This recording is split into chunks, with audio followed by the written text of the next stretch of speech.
Good morning. You're with us here on a fresh new edition of Bazaar Morning Call. I'm Prashant. With me, my colleague Sonia, and we've got Mangalam joining us today. Mangalam, hi. Sonia, hi. Morning. Hi, morning. Finally, the last week of this year, right? Last week of 2022, and we're here. So. You're looking at the macros. It's the first day of the week as well. So let's look at the macros. What a year it's been, right? I mean, good, bad, ugly. It's all happened this year. But by and large, not been too bad. Even from an India standpoint, I mean, it's like, what do they call it? The cleanest shirt in an otherwise dirty laundry basket. Absolutely. I mean, let me just quickly tell you, we're coming off, I mean, it's pretty sort of a troubled picture as we wrap this year up, right? I mean, a gloomy market in an otherwise cheerful kind of phase of the year, which is the end of the year, right? Friday saw absolutely, I mean, it was a smackdown. No other way to put it. The Nifty was down on your screen. The mid-cap and small-cap, of course, I mean, the sell-offs were much worse. 4% on the, 4.5% on the small-cap. The mid-cap was down 4%. So this is as bad as it gets, right? At least from a single-day perspective, relative to what we've experienced. And the market, I mean, market participants, no one is really used to this kind of a market anymore. Not been used to it since the corrections that we saw prior to June. After that, it's been basically mostly by the dip in the market moving higher. Last, from the recent highs, and this is, I think, puts the entire picture in some perspective, these are the changes. Nifty is down 6%. The Nifty Bank is down about 6%. Mid-cap index and small-cap indices are now, from their recent highs, down about 9% and 10% respectively. So these are now turning out to be decently large kind of corrections. These are not 2-3% corrections from the recent highs. And this is just, what, 7-8 days worth of data between 6 and 10% falls.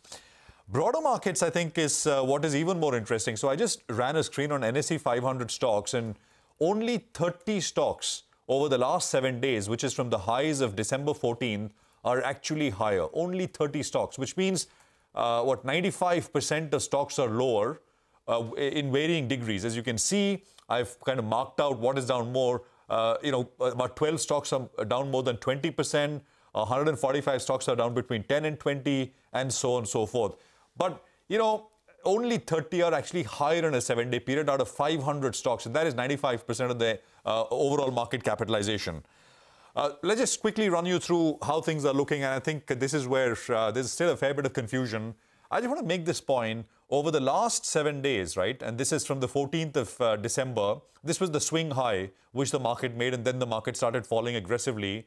This is institutional figures. FIs have sold 3,300 crores. Locals have bought 11,330 crores. So it's not as if there has been some, immense amount of institutional selling. That is point number one. Institutions have not sold very aggressively. This largely seems like, especially, what you could see on the screen on Thursday and Friday, selling coming in from HNIs, retail investors, more HNIs than retail even, I would say. Bulk of the selling seems to be coming from those two segments. The reasons, I mean, even by 3:30, and we were speaking with market participants, if there is one trigger to kind of, cause the market to drop the way it did on Friday, I mean, people were still scratching their heads, and I guess they still are. But I reckon mix of COVID fear, spillover from China, etc., and pullback from overheated levels perhaps are basic kind of reasons. I would say that the market in the very near term is looking a bit oversold. In the very near term, momentum is to the downside, and these things can run for a bit longer. But in the very near term, I would say perhaps you should expect a bit of a break in this downward momentum that we are seeing. You look at simple things. You look at the Nifty RSI, which is at 32. You get to 25-ish, 30-ish kind of levels, that becomes clear oversold. Mid-cap and small-cap index RSI is around 28, which is, practically there in the oversold kind of territory. If you do, and I think, after the kind of purge that we saw on Friday, you would have things like margin calls, etc. Brokers making calls, asking clients to put up more margins. So I think by about maybe, after the first hour, 2 hours or so, after the market has digested the leftover from Friday's action, they perhaps, could be some stability which starts to kick in. But if there is to be a bounce, I think Friday's high of 18,050 becomes the first level which the market needs to cross. If you are able to take that out, then you've got the two levels, 18,130 and 18,237. These are slightly further away. These are nothing but 38 and 50% retracements of the fall from the swing high of December 14th to Friday's low. So 18,050, Friday's high, then 18,130. Just remember those two numbers. These are the first two levels to get past. Structurally, right, I mean, and this is the point that many are making, the Nifty closed below a long-term moving average, which is the 20-week moving average, which to many kind of spoils the structure, right? This is up and up kind of a market that we've been having, buy the dips kind of market. So, you know, if downsides were to emerge after some stability, some bounce, the level to watch is 17,565. This 7,565 is still some distance away, but that is the retracement of the entire rise from 16,747 to 18,887, which is the all-time high. I mean, it's a clean kind of sort of trend line which got broken. The entire retracement, 61.8% retracement, comes to 17,565. That is the retracement.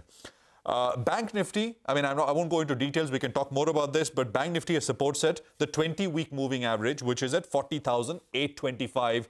I'm not going deeper because hopefully, just hopefully, we should have some stability, at least for a while, before the market decides to do what it wants to do more. So that's the sort of brief point, the setup as I see it. Sonia, hi. Mangalam, hi. Hi, morning. By the way, you know, all markets are shut today, right? Yeah. So the US, UK, Singapore, Malaysia, Hong Kong. So you take your pick. That market is closed, Prashant. Not working for 24 hours. Long weekend. Okay. Well, but for our own markets, I mean, as you said, right, it's the last trading week of the year. And if you put together all the data of this year, there is still a degree of outperformance that India has seen compared to global peers. That's, of course, just the Nifty performance, but Nifty in dollar terms is down about 8%. That's not much compared to most of the global peers, which are down anywhere, 10 to 15 to even 20% is what the S&P is clocking as we speak. So in that context, despite the brutal sell-off that we saw on Friday, the Nifty is still seeing a big degree of outperformance. Now, the Nifty itself is down for the fourth straight day. So as we said, perhaps there could be some arresting of the selling pressure. The big question on my mind is that after breaching the 20, 50 and 100 DMA, will the Nifty be able to find support at the 200-day moving average, which is 17,185? So that is a crucial line in the sand for me on the downside. Of course, there was large buying from domestic institutions on Friday, so I guess that's the saving grace. DI has bought almost about 3,400 crores. And the next big trigger for this market, of course, will start from the 12th of Jan when you have all the earnings coming through, HCL Tech, Infi, Wipro, HDFC Bank, ICICI Bank. So that will be, the big trigger that will perhaps be deciding factor for the markets. But after the kind of brutal sell-off we saw on Friday, maybe it could find its feet. But let's see, that 17,180 is what I'm watching closely on the downside. What about you? I'm watching a couple of things, Importantly, if someone asked me, how did the market fall? I'd first say slowly and then suddenly, because that's what happened, right? From the highs, from the all-time highs, the Nifty is down 1,100 points odd. 667 points of those, roughly 70%, came in just the last 2.5 trading sessions. From December 21st high, the Nifty has fallen about 700 points. The advanced decline ratio on Friday was something that stood out for me. From, the word go, we saw weakness in the broader markets. 14 stocks declined for every stock that was advancing. The FIS captured that. While, it does not capture in the cash market action, they captured it in the F&O space. I mean, the start of the series, they were long to the tune of 77%. Start of last week, they were still long, 59%, and that has fallen to 44%. And the other data point that really stands out is the way they've sold calls. On Friday's trading session itself, for this expiry week, they've sold 1.4 lakh calls, and this compares with just around 73,000 puts that they've sold. So every move on the upside is likely to face some resistance. I mean, just to put some more color into this call selling, the 18,000 call added around 81 lakh shares in open interest, 18,100 call added about 53 lakh shares in open interest, and 18,200 call added about 30 lakh shares in open interest. So together, between 18,000 and 18,200 calls, we've seen 1.5 lakh shares, 1.5 crore shares being written in open interest. And what do put writers have? Usually the bulls write the puts. What do put writers have? 17,800 put. Among the top 10 active options, this is the only put which has 15 lakh puts written. So basically, bulls are, underperforming the bears in terms of writing options by a factor of 1:10. Between 18,000 and 18,200, we have 1.5 crore calls written, and 17,800 put has just around 15 lakh puts written. The put call ratio at 0.72. Prashant said that, the RSI, etc., indicates oversold zone. Put-call ratio, when it's between 0.7 to 0.75, also indicates that there could be a bit of a bounce in the cards. But then again, the question is whether that will face a fair amount of resistance because, again, Sonia pointed out it's below the 20, 50, 100-day moving average for the Nifty, below the 20 and 50-day moving average for the Nifty Bank. And while 17,185 is the simple moving average for 200 days on the Nifty, the exponential moving average, which takes into account more recent data as well, that comes in a little higher at 17,423. So that is something I'll be watching out on the Nifty. And Prashant spoke about the 20-week moving average on the Nifty Bank, which is around 40,800 thereabouts. You know, that ties in with a 100-day exponential moving average on the Nifty Bank as well. The two big triggers for this week, first one, like you said, most markets in the world are shut, so low institutional volumes. And secondly, there could be a fair amount of volatility because it is December series expiry. So those are a bunch of things that I'll be watching. Okay, well, long day ahead and long week ahead. It's the last full trading week of the year before we head into New Year celebrations. So before we start, let's tell you what's lined up in the first hour of the show. Today, we'll get you updates from the markets across the globe, and Vipin Khare of William O'Neill will be with us to discuss the global trade setup. Later, our research team will bring you CNBC-TV18's list of top 10 stocks for the day, so do stick around for that. At around 8:30 a.m., we'll do a fundamental stock analysis with Prakash Diwan on all that's happened, not just in the week gone by, but in the weeks to come. And post that at 8:45, we bring you the top stock picks for the day from our technical experts. So do stay tuned in for that as well. F&O experts coming through too. At 9 a.m., there's D Street setup. So Anand Singhal will join in for a quick trade setup. Following that, Prashant will bring you the Market Laser, a segment where we analyze stocks and sectors through a technical lens. And before the market opens, in CNBC-TV18 Stock Board, we will highlight the top news to focus on for the day.